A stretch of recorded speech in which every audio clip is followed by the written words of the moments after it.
Just need a can of toner. So you've all had blisters before, okay? It doesn't really work when you just put a Band-Aid on it because it's still going to have that friction. So what we want to do is create a barrier with some felt padding, which is this stuff. And it becomes on a big roll. Okay, so basically you just cut a piece, and we're going to make what's called a donut pad.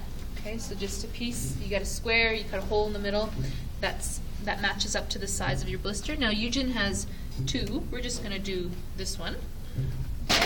You don't want it to be too big because then there's no point in doing this, okay, because you're still going to have contact.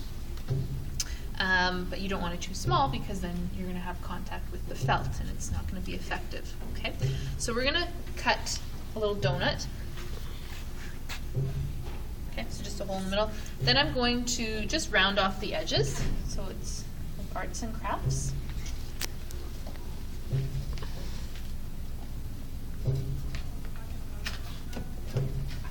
Okay, I want to, when I can, use some toughener on here because I'm going to put some tape down. If it's open, make sure you don't get toughener on the open blister. If the blister is closed, you do not want to pop it. I know people do this. You don't want to do it because you take a dirty pin or safety pin and you pop it and you're just waiting for an infection. Okay, I mean, worst case scenario is it could turn into a raging infection, become gangrenous, and you could lose your foot. Okay, so. Do they go away if you don't pop? Yeah, they'll just dry up. I know, I have success with my own, with not popping them. I'm all over the pop. And then you get that big kind of hunk of skin over the top. Then you just pull that off. Well, when it's done, and not a raging fluid-filled blister. Green over there. Gangrene for life. So this felt is adhesive felt, which means it's sticky on one side. You just have to peel off the back. So I am going to put a bit of spray on. So my strategy for this, because it's here, I'm going to end up doing kind of like a heel lock. Okay? So I'm going to put just some spray here, across. Okay, just like that. I'm going to put this down, and of course I'd asked if Eugen was taped before, and she told me she has been, and she wasn't allergic to anything.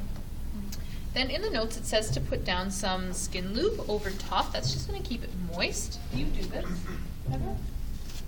That's what's recommended in the notes. Okay. It will help though if we're putting stuff over the top, so that it doesn't really stick to the blister. Okay. Another thing I've tried before that tends to work to give it a bit of extra protection. These heel and lace pads come in handy for a variety of things, especially if the person, say with an arch tape job, you're finding they're getting a lot of rubbing at their Achilles. You can just slap one of these on and tape it on, and it gives them some extra padding. So you can kind of go like this over the top so that you have a bit more protection. Sometimes you might not need that though. But since I did it, I'm going to keep it on. And then all I'm going to do is take some elastic tape and do a heel lock. Okay. So you just have to make sure you kind of hit the middle of it.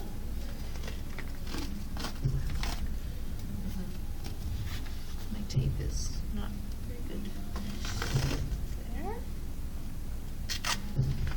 And then, I mean, if you really wanted to do an A+ job, you could go over it with white, or whenever you use elastic tape, it doesn't stick very well to itself. So you just put a little piece over the top like that. When I push down, is that pushing on your blister? No? Good answer. Okay. And then get them to try it out. Try it in their shoes. Sometimes you might need thicker felt. You might need, you know, a bigger barrier or something, but this should be really good. And you look like, it looks pretty professional, doesn't it? Better than just a crappy little Band-Aid that's not going to do anything. Okay, any questions? Yes? Will the heel lock